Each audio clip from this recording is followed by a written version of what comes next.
Can I have 6 guys here on stage? Let's have 6 guys here on stage. I really like that you're coming because of the illustration, because I want to use an illustration with an European. It looks like them. Please stand this way. All right. Pay attention, because there's a lot of media propaganda, and I'm saying respectfully, if you say that the Europeans are wrong with slavery, and they are very wrong. There is no, what they did was inexcusable. But there's a part of this we don't consider. That Europeans entered their boats, maybe 60 of them per time. They traveled by sea to Africa. It must have taken them months, 4 months, 5 months, 6 months.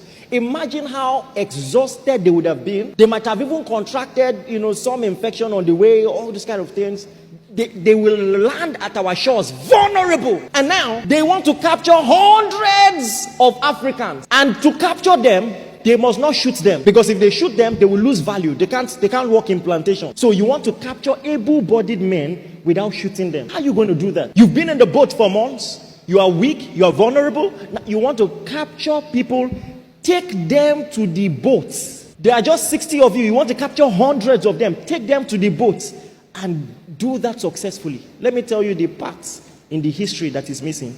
There was no way they could do that without our help. Am I saying the Europeans were not wrong? They are very wrong, sinful. In fact, I don't want to say God will punish them, but you want to get what I'm saying. But follow closely. The reality of the history is that they connived with our leaders. Many of our leaders did the capturing themselves and handed them over. So the problem is this. Because we have a culture of blaming others naturally, we are only focusing on the Europeans. And the real cause, this culture has been passed down. Now we have a democracy. That same oppressive culture is still in politics.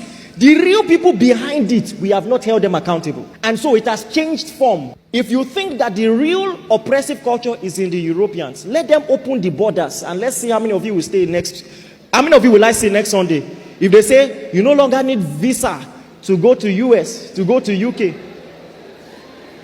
I thought the culture is oppressive. In that same oppressive culture, I am not exonerating them for the things they did.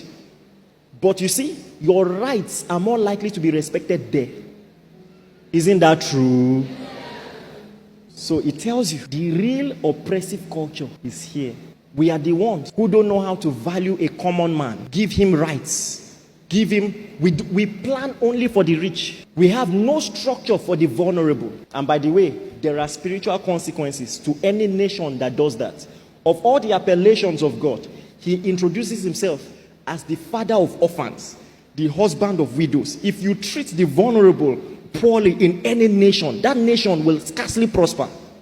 And I'm putting it mildly. Thank you very much. Thank you very much.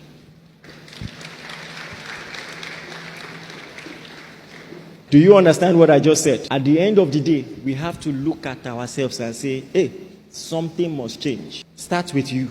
Any small thing, do you know who I am? Calm down. Where did you learn that? Who are you trying to impress? Who are you trying to oppress? We have a culture of honor.